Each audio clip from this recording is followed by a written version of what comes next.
আজকে ক্লাস 12 এর 2 নম্বর চ্যাপ্টার অবকলন বা অন্তর্কলন এই চ্যাপ্টারটা শুরু করব। তো এটা তোমাদের থার্ড সেমিস্টারে আছে। আজকে হচ্ছে পার্ট 1 ভিডিও। তো এই চ্যাপ্টারটা দেখবে ক্লাস 11 এও তোমাদের ছিল। সেখানে কিন্তু আমি আলোচনা করছিলাম যে বেসিক কনসেপ্ট গুলো। তো যেহেতু এটা ক্লাস 12 এও আছে, আমি একদম বেসিক কনসেপ্ট থেকে কিন্তু তোমাদের শুরু করব। তো ক্যালকুলাসে দেখবে 1 নম্বর চ্যাপ্টার ছিল সন্ততা ও হচ্ছে অন্তর্কলন যোগ্যতা। তো সন্ততা এবং অন্তর্কলন যোগ্যতা আমরা কার নির্ণয় করছিলাম? কোনো একটা ফাংশন, কোনো একটা অপেক্ষকে, কোনো একটা বিন্দুতে সন্ততা এবং কোনো একটা বিন্দুতে অন্তর্কলন নির্ণয় করছিলাম। তো সেখানে দেখতে পারছো অন্তর্কলন কোনো একটা বিন্দুতে আমরা নির্ণয় করার সময় অন্তর্কলনের সংজ্ঞার সাহায্যে কোনো একটা বিন্দুতে আমরা অন্তর্কলন নির্ণয় করছিলাম। তো সেই মেথডে যদি আমরা বড় বড় ফাংশনের অন্তর্কলন কোনো একটা বিন্দুতে নির্ণয় করতে যাই, তাহলে কিন্তু ক্যালকুলেশনটা অনেক বড় হবে এবং জটিল।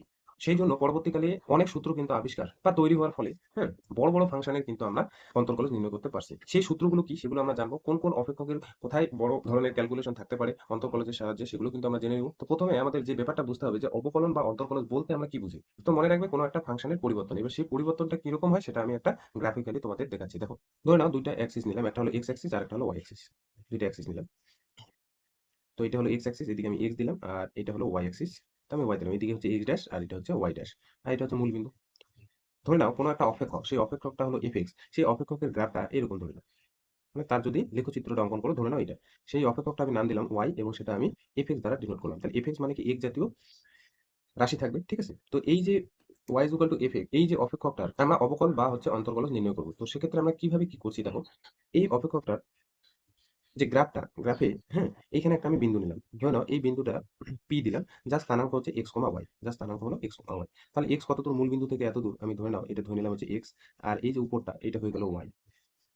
এইবার কি করলাম, এক্স কে আমি ক্ষুদ্র বৃদ্ধি করলাম। এক্স কে ক্ষুদ্র বৃদ্ধিকে আমরা কি দ্বারা ডিনোট করবো? তো ক্ষুদ্র বৃদ্ধিকে একটা ডিনোট করতে হবে, সেই ডিনোটটা করলাম হচ্ছে ডেল এক্স, ডেল এক্স। এবার ক্ষুদ্র বৃদ্ধি বলতে এক্স এর খুব কাছাকাছি, তো আমি এক্স এর খুব কাছাকাছি নিলাম না, সেই কাছাকাছি দূরত্বটাকে আমি দূরে একটু অঙ্কন করলাম, ঠিক আছে? দূরে একটু অঙ্কন করলাম, মানে এক্স এলো এত দূর, এক্স এর আমি ক্ষুদ্র বৃদ্ধি করলাম মানে খুব কাছে। ধরে নাও আমি তোমাকে বললাম একটা পয়েন্ট হচ্ছে 3, তারপরে তুমি ধরে নাও লিখলে হচ্ছে 3.00001, ধরে নাও লিখো। তাহলে এই যে 3 পরে তুমি লিখছো হচ্ছে 3.001, 0.001, তাহলে কতটা বৃদ্ধি করলে? 0.0001। তাহলে এই যে বৃদ্ধিটা মানে একদম ক্ষুদ্র বৃদ্ধিটা, সেটা আমি কত দিলাম এখানে? Del x. তাহলে ডেল এক্স দিলাম, এক্স কে আমি বৃদ্ধি করলাম ডেল এক্স। তাহলে এইখানে ধরে নাও আমি এই বক্রের উপর এই কার্ভের উপর একটা বিন্দু স্থানাঙ্ক লিখবো, সেই বিন্দুটা হলো দিলাম হচ্ছে কিউ। তাহলে কিউ বিন্দু স্থানাঙ্ক মানে ভুজ যদি আমি এখানে লিখি, তাহলে দেখো এত দূর পর্যন্ত হলো তার ভুজটা থাকবে, কিউ বিন্দুর এত দূর পর্যন্ত ভুজটা থাকবে, তাহলে ভুজ হয়ে যাবে এক্স প্লাস ডেল এক্স। এবার এক্স প্লাস ডেল এক্স কেন? কারণ এত দূর অব্দি যদি এই পি বিন্দু স্থানাঙ্ক প্রথম ভুজটা যদি এক্স হয়, তাহলে কত দূর অব্দি মেজারমেন্ট করছিলাম? একদম মূল বিন্দু থেকে এত দূর। এবার কিউ বিন্দুটার ভুজ নির্ণয় করতে হলে এখান থেকে এত দূর, তাহলে এত দূর এক্স প্লাস ডেল এক্স। এবার আমার ওয়াইটা লাগে, মানে কোটিটা লাগে, ওয়াইটার জন্য এখানে আমি অঙ্কন করলাম। তাহলে ওয়াইটার জন্য যখন আমি অঙ্কন করলাম, তখন দেখতে পাচ্ছি এখানে যদি আমি এই বিন্দু থেকে লম্ব টানি, এই বিন্দু থেকে লম্ব টানি, তাহলে দেখবে এই দূরত্বটা যদি ওয়াই হয়, তাহলে এটুকু দূরত্ব কত হয়ে যাবে? ওয়াই। তাহলে ওয়াই তো এত দূর ছিল, ওয়াইটা কত দূর বৃদ্ধি হয়ে গেল? এতটুকু। তাহলে এতটুকু বৃদ্ধিটা ওয়াই এর আমি এখানে দিলাম হচ্ছে ডেল ওয়াই। এক্স এর বৃদ্ধি ডেল এক্স হলে ওয়াই এর বৃদ্ধি কত হইল? Del y. তাহলে এখানে কোটি হয়ে যাবে, কোটি হয়ে যাবে y plus del y, y plus del y. এবার আমি যদি এক্স কে বৃদ্ধি না করে, এক্স কে বৃদ্ধি না করে আমি যদি হ্রাস করি মানে কমাই দিই, এক্স এত দূর ছিল, আমি এক্সটাকে কি করলাম? ক্ষুদ্র পরিমাণ আমি হ্রাস করলাম মানে কমালাম। তাহলে ক্ষুদ্র বৃদ্ধি আমি খুব পাশাপাশি না লিখে এত দূর লিখলাম, তাহলে এতটুকু আমি ডেল এক্স ধরলাম। এবার এইখানে আমি একটা বিন্দু দিলাম, সেই বিন্দুটা হলো Q dash, Q dash. Q ড্যাশের প্রথম বিন্দু স্থানাঙ্ক মানে ভুজটা যদি লিখতে চাই, তাহলে ভুজ হয়ে যাবে এতদূর, আর এতদূর মানে কি গোটাটা ছিল এক্স, থেকে আমি কি করবো? ডেল এক্স বাদ, তাহলে এক্স মাইনাস প্রথমটা হয়ে যাবে ডেল এক্স। তাহলে ভুজ হয়ে গেল ডেল এক্স। এবার দেখো আমার কোটি লাগবে মানে এতদূর। এবার আমি এইখানে লম্ব টানলাম, এবার গোটাটা ছিল ওয়াই, তাহলে এখানে ওয়াইটা কমে গেল, ওয়াইটা কিন্তু কমে গেল, এক্স যখন কমালাম তখন ওয়াইটাও কমে গেল। তাহলে এতটুকু আমার নির্ণয় করতে হবে। এতটুকু নির্ণয় করার জন্য মানে ওয়াইটা এখানে কমে গেল, সেই ওয়াইটা কমে গেল, কতটা কমে গেল? ডেল ওয়াই পরিমাণ কমে গেল। এইবার আমার এতটা নির্ণয় করতে হলে এইটা হয়ে যাবে তোমার ওয়াই মাইনাস ডেল ওয়াই। তাহলে এখানে কোটি হয়ে যাবে ওয়াই মাইনাস ডেল ওয়াই। তাহলে একটা জিনিস আমরা লক্ষ্য করতে পারছি যে y is equal to f x, এই যে অপেক্ষকটা এক্স এর যদি আমি বৃদ্ধি করি ডেল এক্স পরিমাণ, যেমন এক্স এত দূর ছিল এখান থেকে এত দূর, ডেল এক্স যদি বৃদ্ধি করি তাহলে ওয়াইরও বৃদ্ধি হচ্ছে। ওয়াই এতটুকু ছিল, তারপর ওয়াই কতটুকু বৃদ্ধি হয়? Del y. এবার যদি এক্সটাকে আমরা উল্টা দিকে বলি যে এক্সটাকে যদি হ্রাস করি, এক্সটাকে যদি হ্রাস করি, তাহলে ওয়াইটারও কিন্তু হ্রাস হচ্ছে। তার মানে আমি এই গ্রাফ থেকে লিখতে পারি y is equal to f x, হ্যাঁ, y is equal to f x. এই যে ফাংশনটা, ফাংশন মানে অপেক্ষকের, অপেক্ষকের এক্স এর বৃদ্ধি, এক্স এর বৃদ্ধি, এক্স এর বৃদ্ধি বা হ্রাস, যদি আমি এক্স এর বৃদ্ধি বা হ্রাস ডেল এক্স এর জন্য, ডেল এক্স এর জন্য, ডেল এক্স এর জন্য ওয়াই এর বৃদ্ধি, ওয়াই এর বৃদ্ধি ডেল ওয়াই, বৃদ্ধি বা হ্রাস একবারে লিখে দিই, বৃদ্ধি বা হ্রাস ডেল ওয়াই হয়, ঠিক আছে? তাহলে যখন আমি এক্স কে বৃদ্ধি করলাম ডেল এক্স পরিমাণ, ওয়াই এরও বৃদ্ধি দেখতে পাচ্ছি কত? Del y. আবার এক্স কে যখন হ্রাস করলাম del y, del y del x পরিমাণ, তখনও কিন্তু ওয়াই কিন্তু হ্রাস হয়ে গেল, গ্রাফে দেখতে পাচ্ছ হ্রাস হয়ে গেল। আমরা কি দেখতে পাচ্ছি যে এই কোন একটা অপেক্ষকের x এর বৃদ্ধির জন্য y এর বৃদ্ধি হচ্ছে, x এর হ্রাসের জন্য y হ্রাস হচ্ছে। এইটাই বলছে y f(x) অপেক্ষকের একটা কি বলতো অন্তর্কলন বা ডেরিভেটিভ। ডেরিভেটিভ মানে কি বুঝবো? ডেরিভেটিভ হলো কোন একটা ফাংশনের পরিবর্তন। কোন একটা ফাংশনের পরিবর্তন কি? x এর পরিবর্তনের ফলে y এর যে পরিবর্তন হচ্ছে সেটাই হচ্ছে ডেরিভেটিভ। এবার এই যে x এর বৃদ্ধি বা হ্রাস del x এর জন্য y এর বৃদ্ধি বা হ্রাস কত হলো? del y। তো বলছে যদি del y বাই হচ্ছে del x আমি নির্ণয় করি, হ্যাঁ? del y বাই হচ্ছে del x নির্ণয় করি, তাহলে এই del y by del x পরিমাণ বৃদ্ধি এটাকে বলছে হচ্ছে গড় পরিবর্তন। গড় পরিবর্তন। গড় পরিবর্তন। মনে রাখবে গড় পরিবর্তন কি এক্স এর বৃদ্ধি ডেল এক্স যে হচ্ছে আর ওয়াই এর বৃদ্ধি যে ডেল ওয়াই হচ্ছে, তো del y by del x যদি আমি নির্ণয় করি তাহলে কোনো একটা ফাংশনের কতটা পরিবর্তন মানে গড় পরিবর্তন কতটা হচ্ছে সেটা নির্ণয় করবো del y by del x দ্বারা। ঠিক আছে, তো এই গড় পরিবর্তনকে যদি আমরা limit del x tends to zero, হ্যাঁ জিরো, এবং del y by del x নির্ণয় করি তাহলে সেটা বলছে dy dx লেখা যায়। তাহলে কি বললাম? গড় পরিবর্তনে যদি আমি limiting value del x tends to 0 নিই সেটা হচ্ছে dy বাই হচ্ছে dx। এই dy বাই dx দ্বারা কি রিপ্রেজেন্ট করছে? dy বাই dx দ্বারা রিপ্রেজেন্ট করে যে y ইজ ইকুয়াল টু এই যে fx যে অপেক্ষক, সেই অপেক্ষকের y is equal two fx অপেক্ষকের x এর x এর সাপেক্ষে x এর সাপেক্ষে x এর সাপেক্ষে y এর পরিবর্তন। x এর সাপেক্ষে y এর পরিবর্তন। তাহলে এই যে উপরে দেখো y মানে কি fx ফাংশন, আর হচ্ছে নিচে হচ্ছে d dx, এখানে x যে আছে, তো x এর কাজ হলো y কে পরিবর্তন করা, সেজন্য বলছে x এর সাপেক্ষে y এর কি পরিবর্তন, আর সেটাই হচ্ছে কিন্তু ডেরিভেটিভ। যদি আমি এখানে d dx এখানে লিখি আর y কি আমি fx লিখি, তো fx কে পরিবর্তন যে হচ্ছে আমি কি করে বোঝাবো fx যে পরিবর্তন হচ্ছে? তাহলে তো তাকে একটা কিছু সিম্বল ইউজ করতে হবে, তো সেই সিম্বলটা হচ্ছে f dash x। f dash x মানে কি বোঝাচ্ছে? fx ফাংশনটা x এর সাপেক্ষে y কে কি করলো? পরিবর্তন করলো। ঠিক আছে, উদাহরণ হিসেবে ধরে নাও, উদাহরণ হিসেবে y ইজ ইকুয়াল টু ধরে নাও এক্স স্কোয়ার একটা ফাংশন আছে, এক্স স্কোয়ার মানে এটা হলো এফ এক্স। এবার এফ এক্স যে ফাংশনটা এখানে দেওয়া আছে সেটা হচ্ছে এক্স স্কোয়ার। এই এক্স স্কোয়ারকে আমি পরিবর্তন করবো, তার মানে এফ ড্যাশ এক্স নির্ণয় করবো। আর এফ ড্যাশ এক্স কিভাবে নির্ণয় করবো? যখন অপারেটর ডি ডি এক্স নিবো উভয় দিকে মানে এক্স এর সাপেক্ষে পরিবর্তন করবো, তো এদিকেও লিখবো D d x of x square. তো এদিকে লিখবো হচ্ছে এফ ড্যাশ এক্স, আর এই যে এক্স স্কোয়ারের ডেরিভেটিভ হয়ে যাবে টু এক্স। কিভাবে? আমরা আজকেই সূত্রটা লিখে নিব, D d x of x to the power N, তার মানে N into x to the power n minus one into D d x of, আবার এক্স এর ডেরিভেটিভ করতে হয়, তো এক্স এর ডেরিভেটিভ করলে ওয়ান, সেই জন্য x N n x to the power n minus one. এই সূত্রটা অ্যাপ্লাই করলে এক্স স্কোয়ারের ডেরিভেটিভ কত হচ্ছে টু এক্স। তাহলে এফ এক্স ছিল এক্স স্কোয়ার, এফ এক্স ছিল এক্স স্কোয়ার, যখনই আমি এক্স এর সাপেক্ষে ডেরিভেটিভ করলাম, এক্স এর সাপেক্ষে ডেরিভেটিভ করলাম, এফ ড্যাশ এক্স হয়ে গেল, এফ এক্সটা পরিবর্তন হয়ে এফ ড্যাশ এক্স হয়ে গেল, আর এক্স স্কোয়ারটা কত হয়ে গেল? টু এক্স হয়ে গেল। তো কোনো ফাংশনের পরিবর্তন সেটাই হচ্ছে কি বলতো? ডেরিভেটিভ। তো আমরা ১ নাম্বার চ্যাপ্টারে যে কনসেপ্টগুলো শিখে আসি সেই কনসেপ্টগুলো একটু তোমাদের আলোচনায় বা নোটের মধ্যে বলে দিই। তো ১ number note, x is equal two, আমি যদি বলি যে x is equal two a, এই বিন্দুতে, হ্যাঁ? এই বিন্দুতে y ইজ ইকুয়াল টু আমরা সবসময় কি একটা অপেক্ষকের কি করব? অন্তর্কলন নির্ণয় করব। তো y is equal two fx অপেক্ষকের অন্তর্কলস বলছে আমি কিভাবে তোমাদের ডিনোট করতে বলছিলাম? f dash a. এই f ড্যাশ এটা কিভাবে নির্ণয় করা হয়? dy dx, বলছে x is equal two a, dy dx যেটা বের হবে আমি একদম ২ নম্বর পার্টে তোমাদের আলোচনা করছিলাম, দেখবে ওখানে। ঠিক আছে? অন্তর্কলজের চ্যাপ্টারটা এখানে dy dx যেটা সেটাই কিন্তু f ড্যাশ x, আর সেখানে আমি x এর ভ্যালু a বসালে সেটা কিন্তু f ড্যাশ a দেয়। সেই f ড্যাশ a সেটাই কিন্তু আমি তোমাদের বলে দিয়েছিলাম যে সংজ্ঞার সাহায্যে কিভাবে নির্ণয় করব? a limit x tends to 0, f a plus h minus f a by হচ্ছে h। এই যে প্রত্যেকটা টার্ম কিন্তু একই। ঠিক আছে? কোথাও যদি কোনো একটা ফাংশনের ডেরিভেটিভ বের করতে বলে এবং কোনো একটা বিন্দুতে, তাহলে কিন্তু এফ ড্যাশ এ বুঝতেই পারছো, প্রথমে এফ এক্সটা থাকবে, সেই এফ এক্সকে পরিবর্তন করে এফ ড্যাশ এক্স আগে বের করতে হবে, সেই এফ ড্যাশ এক্স এর জায়গায় এ বসালে কিন্তু সেটা এফ ড্যাশ এ পাবো। ঠিক আছে? আর ডিওয়াই ডিএক্স কি? ধরে নাও y is equal to x square আছে, তাহলে ডিওয়াই ডিএক্স এটা হচ্ছে টু এক্স। এইখানে বলছে ডিওয়াই ডিএক্স ধরে নাও x is equal to two বিন্দুতে বের করতে বলো, তাহলে এটা হয়ে গেল 4। তার মানে সেটাই কিন্তু এফ ড্যাশ এক্স, এবং এক্স এর ভ্যালু এ বসালে কিন্তু একই রকম টার্ম দেয়। আর সংজ্ঞার সাহায্যে কোনো কিছু ডেরিভেটিভ যদি বের করতে বলে মানে অন্তর্কলন যদি বের করতে বলে তাহলে কিন্তু এইভাবে নির্ণয় করবো। এবং তোমাদের বলে রাখি এফ এক্সটা তোমাদের বলছিলাম মনে রাখার সুবিধার্থে, এফ এক্সটা সিঙ্গেল ফাংশন, মানে এফ এক্স ধরে নাও এক্স স্কোয়ার আছে, টু এক্স আছে, তারপরে ধরে নাও সাইন এক্স আছে, সেক্ষেত্রে কিন্তু আমরা এফ ড্যাশ এটা এইভাবে নির্ণয় করবো। এবং তোমাদের বলছিলাম যে যদি এফ এক্সটা ব্র্যাকেট হয়, ব্র্যাকেটে কোনো ফাংশনটা ডিভাইড করা থাকে, তখন কিন্তু আমাদের এফ ড্যাশ এর অস্তিত্ব, আমি ২ নম্বর দিয়ে লিখি, এফ ড্যাশ এ এর অস্তিত্ব, এফ ড্যাশ এর অস্তিত্ব থাকবে। এটা কিন্তু আগের চ্যাপ্টারে অস্তিত্ব থাকবে, তোমাদের বলেও দিয়েছিলাম, সেখানে কিন্তু অস্তিত্ব থাকবে যদি যদি ডান পক্ষের ডেরিভেটিভ, হ্যাঁ, বা বাম পক্ষের ডেরিভেটিভ আর ডান পক্ষের ডেরিভেটিভ সমান হয়। ডান পক্ষের ডেরিভেটিভ আর হচ্ছে বাম পক্ষের ডেরিভেটিভ সমান হয়, যেখানে যেখানে এল এফ ড্যাশ এটা নির্ণয় করতে বলছিলাম যে limit h tends to zero minus f a plus h minus f a by হচ্ছে এইচ। এখানে বলছিলাম আমার এফ এক্স লাগবে। এফ এক্সটা না নির্ণয় করতে পারলে এফ এ নির্ণয় করতে পারবো না, এফ এ প্লাস এইচও নির্ণয় করতে পারবো না। তাহলে এফ এক্স নির্ণয় করার জন্য আমার এই বিন্দুটার দিকে লক্ষ্য করতে হবে যে এক্স এর ভ্যালু এর থেকে ছোট এর জন্য আমার কিন্তু এফ এক্স লাগবে। তাহলে এফ এক্সটা আমার এই যে এক্স এর ভ্যালু এর থেকে ছোটোর জন্য যে এফ এক্সটা থাকবে সেটা এখানে লিখে দেবো।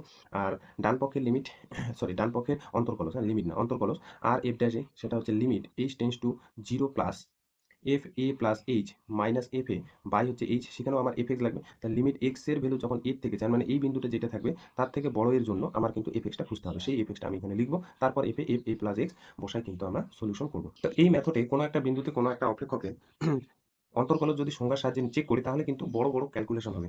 ধরে নাও তোমাকে আমি বললাম যে এফ এক্স যে ফাংশনটা, ধরে নাও তোমাকে বললাম x to the power seven, x to the power seven. তুমি যদি সিঙ্গেল ফাংশনটা বা এই যে এই মেথডে বের করতে চাও, ধরে নাও এক্স ইকুয়াল টু তোমাকে বললাম ওয়ান বিন্দুতে, হ্যাঁ ওয়ান বিন্দুতে অন্তর্কলজ নির্ণয় করো, তাহলে কি করবে, এই যে ফর্মুলার দ্বারা নির্ণয় করার চেষ্টা করবে। আর এই ফর্মুলার দ্বারা যদি নির্ণয় করার চেষ্টা করো তাহলে কিন্তু দেখো এখানে যখন তুমি বসাবে ওয়ান প্লাস এইচ, হ্যাঁ ওয়ান প্লাস এইচ, ধরে নাও তোমাকে বললাম F x equal to x to the power seven, x equal to one বিন্দুতে অন্তর্কলজ নির্ণয় করো, তাহলে তুমি কি করবে, এফ ড্যাশ ওয়ান নির্ণয় করবে ইজ ইকুয়াল টু লিমিট, ধরে নাও সংখ্যার সাহায্যে তুমি নির্ণয় করছো, limit h tends to zero. এখানে কি বসাবে, এফ ওয়ান প্লাস এইচ, এই যে ফর্মুলাটা এর জায়গায় আমি কত পুট করে দিলাম, ওয়ান পুট করে দিলাম, মাইনাস এফ ওয়ান বাই হচ্ছে তোমার এইচ, ঠিক আছে।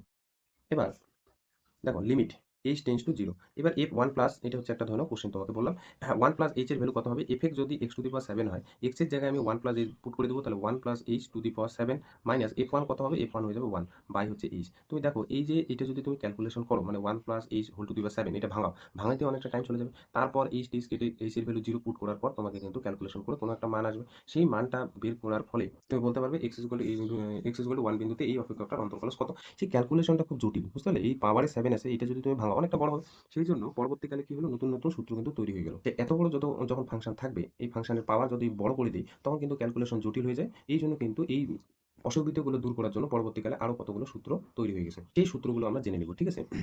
প্রত্যেকটা সূত্র লিখবো এবং প্রত্যেকটা সূত্রের একটা করে কিন্তু উদাহরণ আমি দিয়ে দেবো, হ্যাঁ। ধরো এক নম্বর সূত্র বলছে এফ এক্স ফাংশনটা যদি x to the power N টাইপের থাকে, x to the power N টাইপের থাকে, আর এনটা কি, এনটা বলছে একটা বাস্তব সংখ্যা, এনটা হচ্ছে একটা বাস্তব সংখ্যা, তাহলে বলছে এই সূত্রটাকে ভাঙালে হয় N into x to the power n minus one. আবার কিন্তু এই এক্সটাকে ডেরিভেটিভ করতে হয়, ঠিক আছে, N into x to the power n minus one, আবার এক্সটাকে ডেরিভেটিভ করতে হয়। এবার এক্সটাকে যদি ডেরিভেটিভ করো তাহলে ডেরিভেটিভ এই ফর্মুলায় যদি করো, এর এন বলতে কত ওয়ান, এন বলতে কত ওয়ান, তাহলে N into x to the power n minus one, এইখানে আমি যদি পুট করে দিই one into x to the power one minus one, তাহলে ওয়ান মাইনাস ওয়ান কত হয়ে যাচ্ছে বলতো, x to the power zero. তার মানে সূত্রটা শুধু পড়ে থাকলো N x to the power n minus one. এখানে বলে দিই, যেখানে যেখানে এন হলো একটা বাস্তব সংখ্যা, এন একটি বাস্তব সংখ্যা, এন একটি বাস্তব সংখ্যা।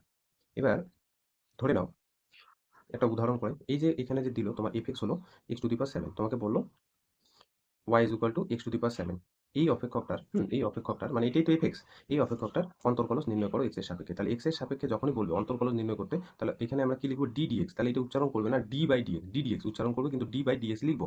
আর এদিকে হয়ে গেল ডি ওয়াই ডিএক্স, উচ্চারণটা এইভাবে করবে, d dx of x to the power seven, x to the power seven, উভয় দিকে আমি এক্স এর সাপেক্ষে কি করলাম, অন্তর্কলজ করলাম। এখানে করে দেখো এই সূত্রটা যদি অ্যাপ্লাই করো, এন এর ভ্যালু এখানে কত সেভেন, এন এর ভ্যালু সেভেন, তাহলে এখানে কি বলছে ফর্মুলাটা, এন কে লিখবো মানে সেভেন কে লিখবো x to the power seven minus one, x to the power seven minus one, তাহলে এখানে তুমি পাবে seven x to the power six. তাহলে এই যে y is equal to x to the power seven, এই অপেক্ষকটা ডেরিভেটিভ হয়ে গেল seven into x to the power six, x to the power six, x to the power six. আবার তুমি যদি সংখ্যার সাহায্যে এটা x is equal two one বিন্দুতে নির্ণয় করতে চাও, দেখো এটা তো একদম সোজা। এখানে তুমি কি করবে, ডি ওয়াই ডিএক্স যেটা বের হয়ে গেছে, এক্স এর ভ্যালু তুমি ওয়ান পুট করবে, আর এক্স এর ভ্যালু ওয়ান পুট করা এইভাবে লেখা মানেই তো সেটা এফ ড্যাশ ওয়ান, কারণ আমি প্রথমেই বলে দিয়েছিলাম যে d y d x x is equal to a লেখা মানে সেটাই হচ্ছে এফ ড্যাশ ওয়ান। তো এখানে এটা মানেই তো এফ ড্যাশ ওয়ান, তার মানে এক্স এর ভ্যালু তুমি কত পুট করলে ওয়ান, তার মানে এটা ক্যালকুলেশন করে কত হয়ে গেল সেভেন। তাহলে দেখো তুমি যদি সংখ্যার সাহায্যে নির্ণয় করতে চাও এই ক্যালকুলেশনটা অনেক বড় হবে, জটিল হবে, সময় বেশি যাবে। সেই জন্য পরবর্তীকালে এই সূত্রটা তৈরি হওয়ার ফলে কি হয়েছে, এই মেথডে আমরা এগুলো ইগনোর করে দিই, এই মেথডে কিন্তু আমরা তখন চলে যাই, ঠিক আছে, এবং সেটা কিন্তু খুব সহজেই দুই তিন লাইনের মধ্যে নির্ণয় করা সম্ভব। তো এটা কিন্তু মনে রাখতে হবে, d dx of x to the power n, হ্যাঁ x to the power n, n x to the power n minus one, এটা কিন্তু মনে রাখতে হবে। এই যে বক্স একটা করে উদাহরণ দিব। দুই নাম্বার বলছে কোনো একটা ফাংশন, কোনো একটা অপেক্ষক যদি কনস্ট্যান্ট হয়ে যায়, ধরো ডি ডিএক্স অফ সি, বলছে কনস্ট্যান্ট যদি হয়ে যায় মানে ধ্রুবক হয়ে যায়, ধ্রুবক ফাংশনের ডেরিভেটিভ এক্স এর সাপেক্ষে হোক যার সাপেক্ষে হোক না কেন, বলছে ওটা জিরো, যেখানে যেখানে যেখানে সিটা হলো ধ্রুবক। ধরে নাও আমি তোমাকে বললাম উদাহরণ হিসেবে, হ্যাঁ উদাহরণ, এফ এক্স তোমাকে বললাম যে ধরে নাও টু, বা হতে পারে ধরে নাও লক টু একটা কিন্তু ধ্রুবক, ধরে নাও এফ এক্স এটা। এবার যদি এফ এক্স আমি টু নিই, ধরে নাও এখানে আমি কি নিলাম, এফ এক্স আমি একটা নিলাম টু, আর একটা নিলাম হচ্ছে এফ এক্স হচ্ছে লক টু। এবার যদি আমি তার ডেরিভেটিভ বের করি, হ্যাঁ ডেরিভেটিভ মানে আমার ডেরিভেটিভ যখনই বলবে এক্স এর সাপেক্ষে ডিডিএক্স নিতে হবে। তো এখানে যদি আমি ডিডিএক্স, এফ এক্স ফাংশনের ডেরিভেটিভ মানে কি বোঝাবে, অন্তর্কলজ মানে কি বোঝাবে, এফ ড্যাশ এক্স নির্ণয় করতে হবে। আর এফ ড্যাশ এক্স কখন পাবো, যখন ডিডিএক্স নিব, ডিডিএক্স, তাহলে এটা হলো এফ এক্স, এদিকেও ডিডিএক্স নিব, এদিকেও ডিডিএক্স অফ টু, আর এখানেও তাই ডিডিএক্স অফ এফ এক্স, এদিকেও নিব হচ্ছে ডিডিএক্স অফ লগ টু। তাহলে d dx of f x, এইদিকে হয়ে গেল এফ ড্যাশ এক্স, এটা প্রথমে বলছিলাম এফ এক্স একটা অপেক্ষক, সেটার পরিবর্তনকে আমরা কি দ্বারা প্রকাশ করবো, এফ ড্যাশ এক্স। তাহলে এই যে এইটা হলো কনস্ট্যান্ট, বুঝতে পারলে, এইটা হয়ে গেল কনস্ট্যান্ট। তাহলে এফ এক্স এখানে কনস্ট্যান্ট যদি হয় তাহলে তার ডেরিভেটিভ জিরো হবে। তাই এখানেও তাই, f dash x log two হলো কনস্ট্যান্ট, লগ টুর একটা ভ্যালু আছে, মানে সংখ্যা, সংখ্যা যখনই থাকবে সেটা হচ্ছে একটা ধ্রুবক দিবে, কিন্তু সেই ধ্রুবকের ডেরিভেটিভ কি হয়ে যাবে, জিরো। তাহলে F x function, F x অপেক্ষক যদি ধ্রুবক হয় তার ডেরিভেটিভ হয়ে যাবে কত, শূন্য। ঠিক আছে, 3 নম্বর, এটা কিন্তু মনে রাখতে হবে, ধ্রুবক ফাংশনের যে ডেরিভেটিভ, সেটা কিন্তু শূন্য। 3 নম্বর বলছে, যদি ফাংশনের সাথে অপেক্ষকের সাথে একটা কনস্ট্যান্ট মানে ধ্রুবক গুণ থাকে এবং তার যদি আমি ডেরিভেটিভ বের করতে চাই এক্স এর সাপেক্ষে, বলছে এই কনস্ট্যান্টটাকে বের করো, তারপর হচ্ছে এফএক্সটাকে ডেরিভেটিভ করো, এফএক্সটাকে ডেরিভেটিভ করো, এফএক্সটাকে ডেরিভেটিভ করা মানে এখানে পেয়ে যাবো এফ ড্যাশ এক্স। ধরে নাও তোমাকে বললো যে, উদাহরণ হিসেবে একটা উদাহরণ দিই, যে ডি ডিএক্স অফ 2x² এটা তোমার নির্ণয় করতে বললো। তাহলে বলছে এই সি, তো এখানে কি বলতো, যেখানে সিটা একটু বলে দিই, সি হচ্ছে ধ্রুবক, সি হচ্ছে কি ধ্রুবক, এখানে সি হিসেবে কে আছে, টু, তো টুটাকে বলছে বের করে দাও। তারপর d dx of f x হিসেবে কে আছে, এক্স স্কোয়ার, আর এক্স স্কোয়ার দেখো এখানে এক্স স্কোয়ারকে ডেরিভেটিভ করবো মানে কি এফ ড্যাশ এক্স নির্ণয় করবো। তাহলে এক্স স্কোয়ারের ডেরিভেটিভ হয়ে যাবে কত, 2x। কেন 2x হবে, কারণ d dx of x to the power n ফর্মুলাটা ইউজ করলাম, n x to the power n minus one, উপরে এন এর এক কমে যাবে, ঠিক আছে, এন মানে এখানে দুই, দুই থেকে এক কম মানে এক হবে, সো একটা আমি লিখলাম না, তার মানে হয়ে গেল কত, 4x। তো এইভাবে কিন্তু নির্ণয় করবো। তাহলে 3 নম্বর ফর্মুলা কোনটা কোনটা, 3 নম্বর ফর্মুলা হচ্ছে যে d dx of c f x, বলছে কনস্ট্যান্টটাকে বের করো, বের করার ফলে এফ এক্সটাকে শুধু ডেরিভেটিভ করো। 3 নম্বর, এটা 4 নম্বর, মানে বুঝবে সব। 4 number, 4 number d dx of sine m x, sine m x, বলছে যে সাইন এম এক্স যদি থাকে তাহলে বলছে সাইন এম এক্স এর ডেরিভেটিভ বলছে cos m x, cos m x, sine m x যদি থাকে তাহলে প্রথমে কজ এম এক্স লিখে দিব, তারপর এই যে এম এক্স যে টার্মটা আছে সেই এম এক্স টার্মটাকে ডেরিভেটিভ করতে হয়, d dx of m x. এবার দেখো এমটা কি, এমটা আমি তোমাকে বললাম এখানে ধ্রুবক, এম হচ্ছে কি এখানে ধ্রুবক। এবার এখানে থাকলো কজ এম এক্স। একটু আগে আমরা শিখে আসলাম যে কোনো একটা ফাংশনের সাথে যদি কনস্ট্যান্ট গুণ থাকে তাহলে কনস্ট্যান্টটা কিন্তু বের হয়ে যায়, কনস্ট্যান্টটা বের হলো, তারপরে এফএক্স ফাংশনটাকে ডেরিভেটিভ করতে হবে। এফএক্স ফাংশন বলতে এখানে এক্স, এক্সটাকে ডেরিভেটিভ করবো, তো এক্সটাকে ডেরিভেটিভ করলে x to the power n এর ফর্মুলা ইউজ করলে এখানে এন বলতে কত বলতো, এন বলতে one, x to the power one minus one, তার মানে one into x to the power zero, আর x to the power zero মানে সেটা কত, ওয়ান। তার মানে এক্স এর ডেরিভেটিভ সবসময় মনে রাখবে কত হয়, ওয়ান। তার মানে d dx of sine m x দাঁড়ালো হচ্ছে এম কস এম এক্স। উদাহরণ হিসেবে তোমাদের বলি, উদাহরণ, উদাহরণ ডিডিএক্স অফ, ধরে নাও তোমাকে বললো সাইন 5x বের করতে বললো, তাহলে কি করবে তুমি, ডাইরেক্ট এখানে যদি মনে থাকে লিখে দিবে, নয়তো তোমার সাইন 5x এর প্রথমে ডেরিভেটিভ করবে cos 5x, তারপর কি করবে ডিডিএক্স অফ এই 5x কে ডেরিভেটিভ করতে হয়, 5 হলো কনস্ট্যান্ট, 5টা বের হবে cos 5x, cos 5x, আর পরে থাকবে কি ডিডিএক্স অফ x, তাহলে ডিডিএক্স অফ x মানে x এর ডেরিভেটিভ হয়ে যাবে 1, তাহলে এখানে লেখা যাবে 5 cos 5x। ঠিক আছে, cos 5x, তো তুমি ডাইরেক্ট এটা মনে রাখতে পারো d dx of sine m x, এটা দাঁড়ালো হচ্ছে এম cos এম এক্স, এই যে বক্স করে দিচ্ছি, এগুলো কিন্তু মুখস্থ করতে হবে। এবার সাইন না বলে ধরে নাও তোমাকে বললো cos mx বের করতে, cos mx, তো একই রকম করে আমরা যেমন আগের বার সাইন mx থাকা তখন cos mx লিখছিলাম, তো cos mx থাকা তখন মনে রাখবে cos mx এর ডেরিভেটিভ হয়ে যাবে মাইনাস সাইন mx, এবং এই যে mx টাকেও কিন্তু ডেরিভেটিভ করতে হয়, mx টাকে, তো mx এর ডেরিভেটিভ করতে হলে mটা বের হবে আর x এর ডেরিভেটিভ হলো 1, সেই জন্য এটা লেখা যায় মাইনাস m সাইন mx। ঠিক আছে, মাইনাস m সাইন হচ্ছে mx, তো এটা আমি উদাহরণ দিলাম না, আগের উদাহরণটার মতোই তুমি ভাবতে পারো। ঠিক আছে, 6 নম্বর, ত্রিকোণমিতি অপেক্ষকগুলোর কিন্তু ডেরিভেটিভ জানতে হবে। ডি ডিএক্স অফ, ধরে নাও সাইন গেল কস গেল, এবার আমি ধরে নাও ট্যান বের করবো, ট্যান এমএক্স, তো ট্যান এমএক্স, এমএক্স নেই ট্যান এমএক্স, ট্যান এমএক্স এর ডেরিভেটিভ হয়ে যাবে প্রথমে sec square m x, sec square m x. এবার এই এমএক্স কে দেখো প্রত্যেক বারে কিন্তু এমএক্স কে ডেরিভেটিভ করতে হবে, তাহলে এমএক্স কে ডেরিভেটিভ করলে এমটা বের হবে আর এক্স এর ডেরিভেটিভ হলো 1, সেজন্য এটা হয়ে যাবে ট্যান এমএক্স এর derivative m sec square m x. এটা উদাহরণ তোমরা নিজের মতো করে নিতে পারো, পারবে এটা। ঠিক আছে, 7 নাম্বার, 7 নাম্বার ডিডি ট্যান গেল, কট নিয়ে নি, ডিডিএক্স অফ ধরো কট, কট এম এক্স আমি বের করবো, তো কট এম এক্স এর ডেরিভেটিভ মনে রাখবে যে minus cos square, cos square m x, আর ডিডিএক্স অফ এখানে হয়ে যাবে এম এক্স, তো ডিডিএক্স অফ এম এক্স, এমটা বের হবে আর এক্স এর ডেরিভেটিভ 1, সেজন্য লেখা যায় minus m cos square, cos square m x, cos square m x.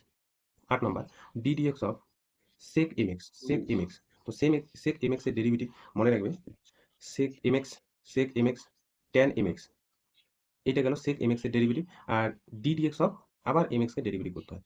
sec mx প্রথমে কি লিখবো, sec mx tan mx into ddx of আবার এই mx কে ডেরিভেটিভ করতে হয়, mx এর ডেরিভেটিভ করলে m টা বের হবে আর x এর ডেরিভেটিভ করলে 1, সেজন্য লেখা যায় m sec mx tan mx। ঠিক আছে, tan mx। 8 নাম্বার গেল।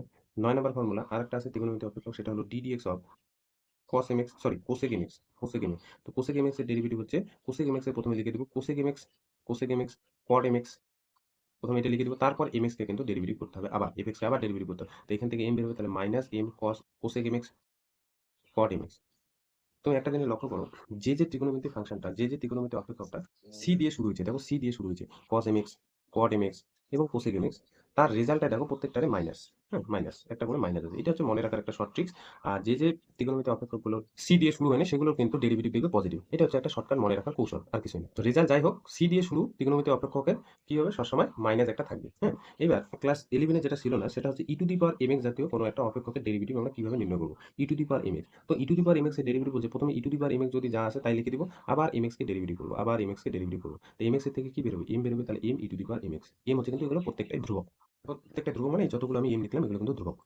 এখানে ধরে নাও তোমাকে বের করতে হলো d d x of e to the power minus two x. তাহলে এখানে এম হিসেবে কি আছে, টু আছে। তাহলে কি বলছে e to the power m x এর ডেরিভেটিভ কি বলছে, প্রথমে e to the power m x লাগবো, e to the power m x বলতে e to the power two x minus two x লিখবো, তারপর d d x of minus two x লিখবো। এবার এই টু, এই যে মাইনাস টু, এটা হচ্ছে এম, এমটা বের হয়ে গেল, আর এক্স এর ডেরিভেটিভ হয়ে গেল ওয়ান। তাহলে minus two into e to the power minus two x, এটা হলো e to the power minus two x এর ডেরিভেটিভ। ঠিক আছে, এবার হচ্ছে 11 নাম্বারটা, ddx of a to the power mx। A আর ই কিন্তু আলাদা জিনিস, এ আর ই কিন্তু আলাদা জিনিস। এই দুইটা কিন্তু অনেকে কনফিউশন হয়ে যায়, আমি দুইটার উদাহরণ দিচ্ছি ভালো করে বুঝবে। এ টু দি পাওয়ার mx, হ্যাঁ, এ টু দি পাওয়ার mx এর ডেরিভেটিভ লিখে নেই। এ টু দি পাওয়ার mx বলছে লগ mx, লগ এ বেশি, হ্যাঁ, লগ এ বেশি, এবং এই এর ভ্যালুটা গ্রেটার দেন জিরো। প্রথমে আমার এই যে এ টু দি পাওয়ার mx এর কি বললাম derivative, a to the power mx log a বেশি, এটা কিন্তু গ্রেটার দেন জিরো হবে। এবং এই যে mx টাকেও কিন্তু ডেরিভেটিভ করতে হয়, mx টাকে, তাহলে mx এর ডেরিভেটিভ করলে এমটা বের হবে, আর x এর ডেরিভেটিভ ওয়ান, তার মানে লেখা যায় m a to the power mx log a বেশি, লগ এ বেশি, আর এর ভ্যালুটা গ্রেটার দেন জিরো। এই দুইটা কিন্তু অনেকে কনফিউশন হয়ে যায়। তো এইখানের একটা উদাহরণ করে এক্সাম্পল দেখো, আমি যদি বলি যে ডি ডিএক্স অফ টু এর পাওয়ার থ্রি এক্স, তাহলে সেটা কোন ফর্মে যাবে, মানে কোন ফর্মুলায় যাবে, ই এর ফর্মুলাটায় যাবে না হচ্ছে এর ফর্মুলাটায় যাবে। এখানে দেখো, এখানে কিন্তু পার্টিকুলার বলাই আছে এর ভ্যালুটা জিরোর থেকে বড়।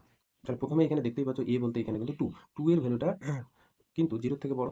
তাহলে এই টুটা কি ই এর ই হলো, টুটা কিন্তু ই না, ই হচ্ছে এখানে এক্সপোনেনশিয়াল ফাংশন, যেটা কিন্তু 2 আর 3 এর মাঝে থাকে। তো ওইটা বাদ দাও, এখানে কিন্তু যে সংখ্যাটা যদি সংখ্যা থাকে, মনে রাখবে যদি সংখ্যা থাকে তাহলে এটা e two the power mx এর ফর্মুলায় গেছে। আর এই ফর্মুলায় যেতে হলে ই এ থাকতে হবে। এই ফর্মুলায় যেতে হলে কি বললাম, ই এ থাকতে হবে, ই এ থাকতে হবে। যেমন e to the power minus two, এটা যদি two to the power mx হতো তাহলে কিন্তু এটা এই ফর্মে যেত। ঠিক আছে, কনফিউশনটা দূর করার জন্য এখানে সংখ্যা থাকবে আর এখানে কিন্তু ই এ থাকবে। তাহলে এই ফর্মুলা কিন্তু একটু আলাদা আছে। তাহলে এই ফর্মুলায় যদি আমরা যেতে চাই তাহলে এখানে কি লিখবো, two to the power three x log two বেশি, এটা ডেরিভেটিভ শেষ।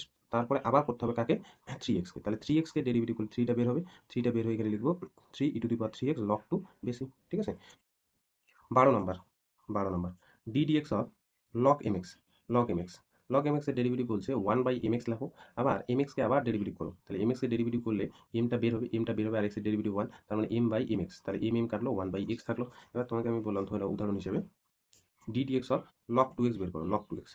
তো কি বলছে, লগ লগ এম এক্স এর কি হয়, one by m x, m x হিসেবে কে আছে, টু এক্স আছে, তাহলে ওয়ান বাই টু এক্স। তাহলে ডি ডিএক্স অফ এখানে কত আছে, টু এক্স, তাহলে টু এক্স এর থেকে কে বের হবে, টু, আর এক্স এর derivative one, two by two x, তাহলে টু টু কাটলো, তার মানে ওয়ান বাই কি হবে, এক্স। তাহলে লগ টু এক্স এর ডেরিভেটিভ হয়ে যাবে ওয়ান বাই এক্স। এরপর হচ্ছে 13 নম্বর। তো বলছে ডি ডিএক্স অফ ইউ আর ভি, দুইটা আমি ফাংশন ধরলাম, সেটাও কিন্তু এক্স এর ফাংশন, ইউ আর ভি বলছে প্লাস আছে, প্লাস আকারে আছে। তো বলছে যখন আমি প্লাস আকারে দুইটা ফাংশনের ডেরিভেটিভ বা অন্তর্কলন যখন নির্ণয় করবো তখন তাকে আলাদা করে নিব, আলাদা করে নিব। তার মানে প্রথমে d dx of u, u কে এক্স এর সাপেক্ষে ডেরিভেটিভ করবো, এগুলো হচ্ছে এক্স এর ফাংশন। আমি একটা উদাহরণ দিলে ব্যাপারটা আরো ক্লিয়ার হবে। আর ভি কেও আমরা কিন্তু ডেরিভেটিভ করবো এক্স এর সাপেক্ষে, একটা উদাহরণ করে ব্যাপারটা ক্লিয়ার হবে। ঠিক আছে, ধরে নাও ডি ডিএক্স অফ তোমাকে বের করতে বললো x square plus sine x, x square plus sine x. তাহলে এটা ইউ আকারে আছে, এটা হচ্ছে ভি আকারে আছে। তো বলছে আলাদা করে নাও, ডি ডিএক্স অফ প্রথমে এক্স স্কোয়ার করো, তারপর হচ্ছে d dx of sine x করো। ঠিক আছে, d dx of sine x করো, তাহলে এক্স স্কোয়ারের ডেরিভেটিভ হয়ে যাবে টু এক্স, আর সাইন এক্সের ডেরিভেটিভ হবে কস এক্স। এবার যদি বলছে যে বিয়োগ থাকে তখন কিন্তু বলছে যে এখানে বিয়োগ দিয়ে দাও। এবার বলছে দুইটা ফাংশনের পরিবর্তে যদি তিনটা ফাংশন, চারটা ফাংশন, পাঁচটা ফাংশন এরকম করে আলাদা আলাদা থাকে, মানে plus u plus v plus ডাব্লু, আমি তিনটা নিলাম, তিনটা কেন চারটাও নেওয়া যায়। তো বলছে এগুলোকে একদম আলাদা আলাদা করে ডেরিভেটিভ করো, আলাদা আলাদা। হ্যাঁ, d dx of u, d dx of v, d dx of ডাব্লু, আলাদা আলাদা ডেরিভেটিভ করো। যদি আরেকটা থাকতো তখন আমি ডিডিএক্স অফ আরেকটা লিখতাম, যদি এখানে মাইনাস থাকতো তখনও কিন্তু আমি মাইনাস দিতাম। ঠিক আছে, এই সূত্রগুলো এরকম। 15 নম্বর, দুইটা ফাংশনের আমরা কি করলাম, যোগ বা বিয়োগ যখন থাকে তার ডেরিভেটিভ বের করলাম। এবার দুইটা অপেক্ষক যদি গুণ আকারে থাকে, গুণ আকারে যদি থাকে, যেমন আগেরটা তখন এখানে যোগ বা বিয়োগ হয়ে গেল, দুইটা ফাংশনের যোগ বা বিয়োগ থাকলে যে ডেরিভেটিভ বলছে আলাদা আলাদা করে বের করো। এই যে তার উদাহরণ হলো এটা। এবার বলছে দুইটা ফাংশন যদি গুণ আকারে থাকে, দুইটা ফাংশন, এগুলো কিন্তু এক্স এর ফাংশন হতে হবে। ঠিক আছে, এক্স জাতীয়টা। তো এটা কিন্তু খুবই ইম্পর্টেন্ট, এটা ভিআই দেয়, এটা খুব অ্যাপ্লাই করবো। যে ডিডিএক্স অফ ইউ ভি আকারে যদি থাকে কোনো ফাংশন, তাহলে বলছে ইউ কে রাখো, ভি কে ডেরিভেটিভ করো, ভি কে এক্স এর সাপেক্ষে ডেরিভেটিভ করো, আবার ভি কে রাখো, ইউ কে এক্স এর সাপেক্ষে ডেরিভেটিভ করো। একটা উদাহরণ করে ব্যাপারটা ক্লিয়ার হবে। ধরে নাও তোমাকে বললাম ডিডিএক্স অফ, এই যে উপরটায় আমি নিলাম এক্স স্কোয়ার সাইন এক্স, এবার গুণ আকারে আছে ইউ আর v, x square sine x, এটা ধরে নাও বের করবো। তাহলে এখানে ইউ আকারে কি আছে, এক্স স্কোয়ার, ভি আকারে আছে সাইন এক্স। তাহলে কি বলছে, ইউ কে রাখো মানে এক্স স্কোয়ার কে রাখলাম, কাকে ডেরিভেটিভ করতে বলছে, এক্স এর সাপেক্ষে সাইন এক্স কে ডেরিভেটিভ করতে বলছে। তারপর যোগ, ভি কে রাখো মানে সাইন এক্স কে রাখো, ডিডিএক্স অফ ইউকে ডেরিভেটিভ করো এক্স এর সাপেক্ষে, এইটা ফর্মুলাটা ইউজ করলাম। তাহলে এক্স স্কোয়ারের এখানে যা আছে লিখে লিখে নিলাম, আর সাইন এক্স এর ডেরিভেটিভ হচ্ছে কস এক্স, আর এখানে সাইন এক্স প্রথমে লিখে নিলাম, আর এক্স স্কোয়ারের ডেরিভেটিভ হচ্ছে টু এক্স। তাহলে কি পেলাম, x square cos x plus two x sine x, এইটা হলো এক্স স্কোয়ার সাইন এক্স এর ডেরিভেটিভ বা হচ্ছে অন্তর্কলজ 15। এবার দুইটা ফাংশন যোগ, বিয়োগ, এবার যদি গুণ, এবার যদি ভাগ আকারে থাকে, ধরে নাও ddx অফ ইউ আর ভি ভাগ আকারে আছে, তাহলে যোগ শিখলাম, বিয়োগ শিখলাম, গুণ শিখলাম, এবার যদি ভাগ আকারে থাকে, উপরটাও ইউ আর নিচেরটা হলো ভি। ভাগ আকারে থাকলে এটাও কিন্তু ইম্পর্টেন্ট একটা সূত্র, বলছে নিচেরটাকে স্কোয়ার করে দাও, নিচেরটাকে স্কোয়ার করে দিয়ে ভি কে রাখো, আবার ইউ কে ডেরিভেটিভ করো এক্স এর সাপেক্ষে, মাইনাস ইউ কে রাখো, ভি কে এক্স এর সাপেক্ষে ডেরিভেটিভ করো। একটা উদাহরণ করে ব্যাপারটা কিন্তু ক্লিয়ার হবে। ধরে নাও আমি তোমাকে বললাম ddx of sine x by x, এটা নির্ণয় করো, তাহলে দেখো উপরটা ইউ নিচেরটা ভি। কি বলছে ফর্মুলাটা, যে ভি যেটা নিচে থাকবে সেটাই হলো ভি আকারে আছে, তার স্কোয়ার করে দাও, তার মানে এক্স স্কোয়ার লিখে দিলাম। তারপরে কি বলছে, ভি কে রাখো, এই যে ভি কে রাখো, ভি কে রাখো মানে এক্স কে রাখো, ইউ কে এক্স এর সাপেক্ষে ডেরিভেটিভ করো, মানে ddx অফ তোমাকে সাইন এক্স নির্ণয় করতে বলছে, মাইনাস ইউ কে রাখো, তার মানে সাইন এক্স কে রাখো, তারপর ভি কে ডেরিভেটিভ করো, তার মানে এক্স কে ডেরিভেটিভ করো, এটা ঠিক আছে। তাহলে এখানে কি পাবো, উপরে পাচ্ছি হচ্ছে এক্স সাইন এক্স এর derivative cos x, minus sine x কে রাখবো আর এক্স এর ডেরিভেটিভ 1 বাই হচ্ছে এক্স স্কোয়ার, এটাই কিন্তু সাইন এক্স বাই এক্স তার কিন্তু অন্তর্কলজ, ঠিক আছে। তো আজকের পার্টটা এতটুকু, ঠিক আছে, একটা প্রাথমিক যে ধারণা সেটা কিন্তু দিলাম। এরপরে নেক্সট পার্টেও কিন্তু ডেরিভেটিভ আমরা নির্ণয় করবো, ওইখানেও আবার অনেক সূত্র আছে, ও দুইটা পার্টে আমরা সূত্রগুলো শিখবো, তারপর কিন্তু আমরা অঙ্কে যাবো, ঠিক আছে। এখানে হচ্ছে প্রাথমিক ধারণাগুলো বা সূত্রগুলো কিন্তু আগে মুখস্থ মতো করে নাও, নেক্সট দিনও আমরা কিন্তু অনেকগুলো অঙ্ক করবো, আগে সূত্র শিখবো তারপর। আজকে তাহলে এতটুকুই থাকলো, ঠিক আছে।